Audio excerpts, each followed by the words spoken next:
All right, what's up everyone? Quinn with 74 Weld, and today I figured I'd take a few minutes and talk about a platform that we get asked on a bunch. So we get a lot of inquiries through our website. People say, what about INEOS Grenadier? So I got my hands on this. This vehicle was graciously sent to us by INEOS Grenadier. They're based out of Northern California. And I kind of thought that, so we figured we were going to get a demo vehicle. This thing shows up. It still had the window sticker on it, and it had 12 miles on it. It currently now has 13. But our goal with this was to basically take apart what we need to and dive into it and see what are the options for portals on this vehicle. And unfortunately, what I will say is, I guess there's two things. One, absolutely, we are very interested in building a portal for this platform, but it is not going to be, it's not going to happen on the current axles that are underneath this platform. And I'll dive into what we're doing or what we're proposing to do in a minute. But I'll start with the rear axle and tell you why it's never going to happen. And when I say never going to happen, I mean, I know that by now, once this airs, there's been teasers sent out from Grenadier saying, hey, they have a couple vehicles on portals. I have a little bit of info on that, and I kind of know what they were looking at doing. They are not going to make a portal that will ever bolt to the rear of this housing. I don't care who's manufacturing it, it's not going to happen. And the main reason for that, and we get this question a bunch, is it's based on what does the axle currently have at the ends and can you bolt to it? So this is a grease pack spindle, full float design. We've seen this in like Sterling 10.5s, in 14 bolt applications, in full float Dana 60s. Will never be compatible with this stuff because you need a register and some type of bolt flange to be able to bolt a portal to. It's never going to happen on this axle housing. So we'll get that out of the way. The rear is incompatible, so we would have to change the rear housing no matter what. And that is my speculation as to when Grenadier says they're going to do a portal for one of these things, but it's going to have to come from the factory. It's because they're going to have to change the rear axle housing. Now, so the rear is actually not that hard. You just build a different housing and swap it in, and we're good to go. And I'll get to the package, and I'll talk about what we're planning on doing for that, or at least entertaining the idea. We'll move up to the front.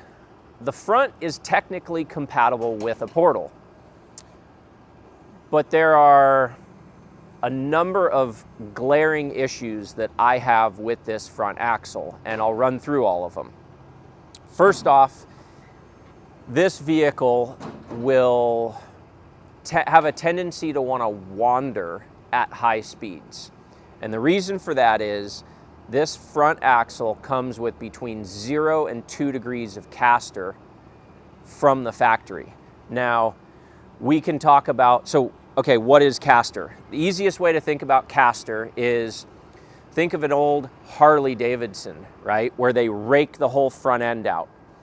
And you'll see the guys riding, you know, that Harley, and they can essentially take their hands off the bars, and that bike wants to track straight. So that is a lot of caster into the system. So I'm not going to go into numbers because I honestly have no idea what they're running. But caster, think of it as there's an imaginary center line from upper ball joint through the axle down to lower ball joint, and that is kicked back. I'll show it from the side. So this would be, if it's straight up and down, that 0 caster. As you rotate it back, you're putting caster into the system. Most vehicles nowadays have less caster, anywhere from 2 to 5 degrees. Us in the off-road community, when you get into larger tires, caster can be your friend. I have had vehicles personally that I've run up to 10 degrees of caster on. And the implication of caster is you can take your hand off the wheel and the wheels aren't doing this. It's not trying to hunt the road, it's not trying to wander. So from the factory, this thing has 0 to 2 degrees of caster. That's a problem, in my opinion. So how do you fix caster? You can adjust links, so you would shorten the upper link, lengthen the lower link, and put more caster in the system. Well, that seems easy. Let's just do that. The problem is the pinion angle on this thing from the factory, in my opinion, was wrong out of the get-go. So as you start rolling caster into the system, you're going to be blowing up front drive lines because the pinion angle on the front, you have to think of caster, you can't just do something and ignore everything else. So your caster is set in relation to your pinion angle, and if you get one or both of them incorrect, it's going to lead to issues. And I know John at Agile Off-Road, good friend of mine I've known for a really long time. Shout out to guys at Agile, they make cool stuff. John and I had a conversation about the Grenadier because he's been playing with it for quite a while. And he's running upwards of 5 degrees in his, and his pinion, the pinion angle is not good. But he said currently he's not blowing up drive lines. Okay, so there can be a debate on whether it's acceptable or not to add more caster given that the pinion is pretty low from the factory and it really kind of points. I think it should be pointing at the transfer case. It's not. It's pointed kind of more towards the ground, which I don't think is beneficial. There's another, so those are two issues with the front end. Caster angle, I don't think they have enough caster in. Pinion, I think it's too low. It needs to be pointed higher. And those two things contradict each other. So if I fix the pinion angle, I'm going to have negative caster. If I fix caster, the pinion's going to point to the ground. Neither one of those things are desirable. The only way to fix that would be to physically cut the knuckle, the inner knuckle off, rotate it on the housing, and weld it back on. That's a deal breaker. We're not even talking about doing that. So I'll get into the next issue that I see with the front end of this vehicle is the steering radius on this, or the turning radius, sucks. And again, on all of this stuff, I'm giving you what I see as issues, and then I'm also making some assumptions as to my speculation as to why this is. I'm not giving you this is what the factory did because I don't know what the factory did. I do know that these axles were built by an Italian axle manufacturer that specializes in tractor parts. And when you look at them closely and you start taking them apart, it's pretty evident that that kind of fits the bill. There's some stuff on this that's super beefy and badass. And then there's some other stuff where you're like, why on earth would you do that? So I'll get to the next why on earth would you do that point on this axle.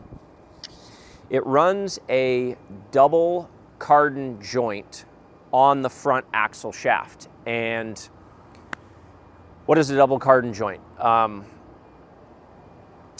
They came primarily, or the only time that I've seen double cardan joints in road applications, which I'm super familiar with, was the Unimogs. So Unimogs would run a double cardan joint. They're extremely strong, and because it's kind of like if you think of the rear CV, a CV driveline that we used to run on the rear of Jeeps, you'd be able to mitigate driveline vibration with a double cardan joint, but you would lose a bit of strength in that application. And the big benefit was you could point the pinion straight at the transfer case and not have driveline vibration. doesn't really pertain to front stuff, but you can look at a picture of a CV driveline and understand what a double cardan joint is, or just look up Unimog steering axle shaft, and that is a double cardan. So the problem with them is they're not going to turn very sharp because you're splitting angles between these two joints and they'll want to bind. They are extremely strong. I think that it's total overkill for the size tire that they're putting on, and lo and behold, like, nobody's breaking axle shafts in these things. They're huge, but I think there's a better solution for it. So it's a kingpin axle. I guess I'm not going to dive into all of this stuff, but the issue with the turning radius is also a function of the knuckle that's on this. So you have a drag link that goes from the steering box, kind of right behind me, to the passenger side knuckle.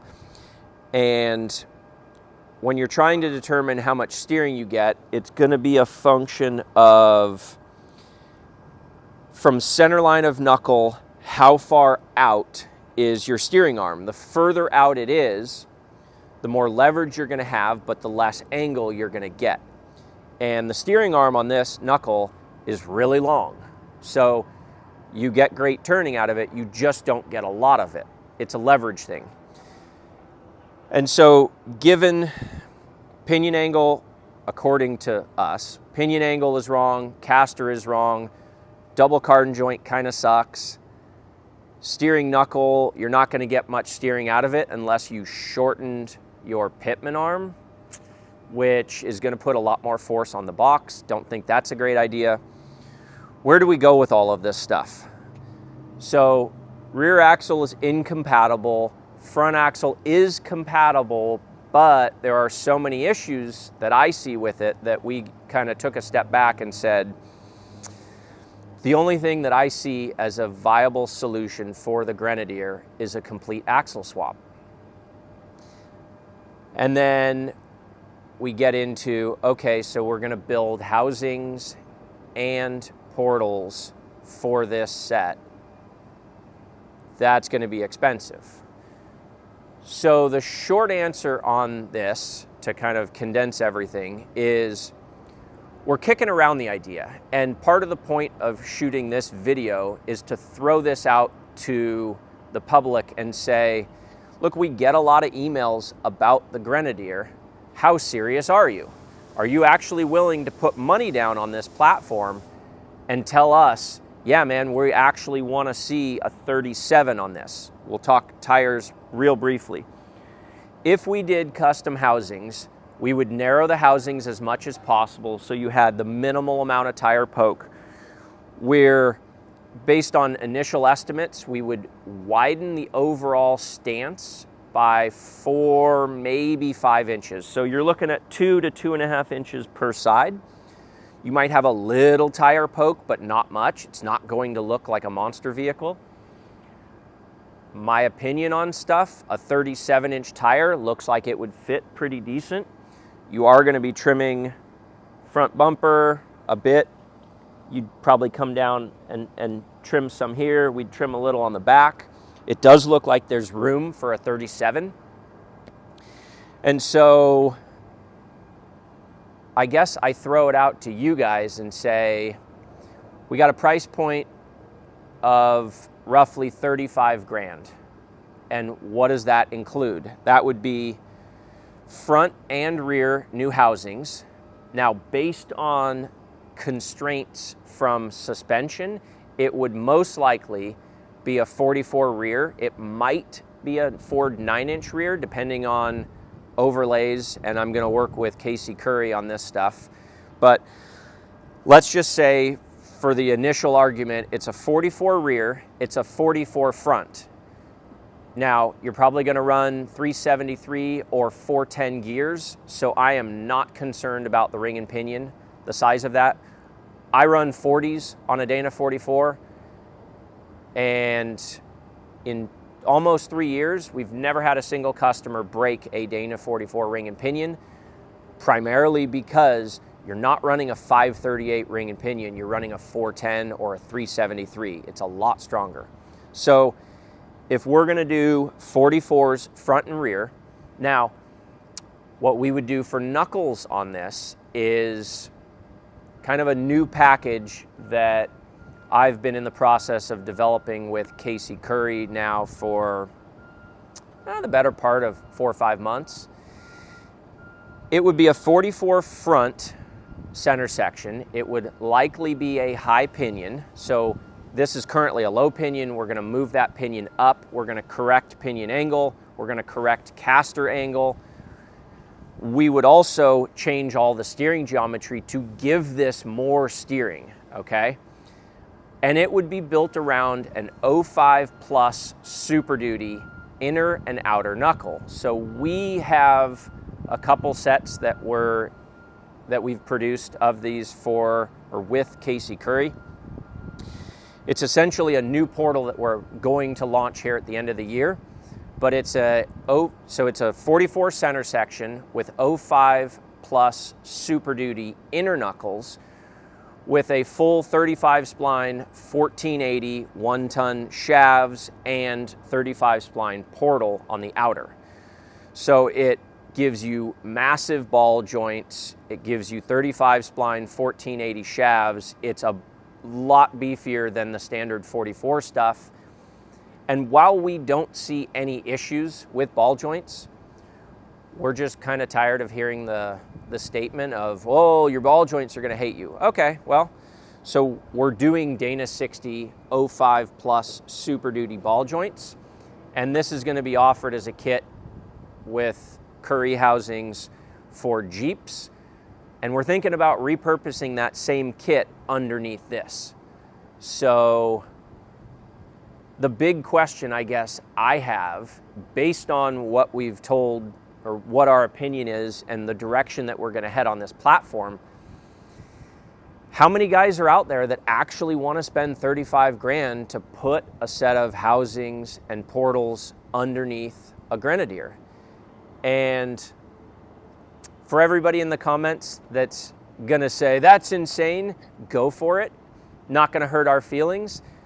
But if you're one of those guys that says, nah, I would do that, and I've already talked to a half dozen of you, the truth is, we're probably gonna just open up the platform and say, look, if we got 10 guys that are willing to pony up a 25% deposit, we'll build them. And if we get 5, I don't know that I really will, because we still have to do a lot of R&D, which is, this kit would come bolt-in ready.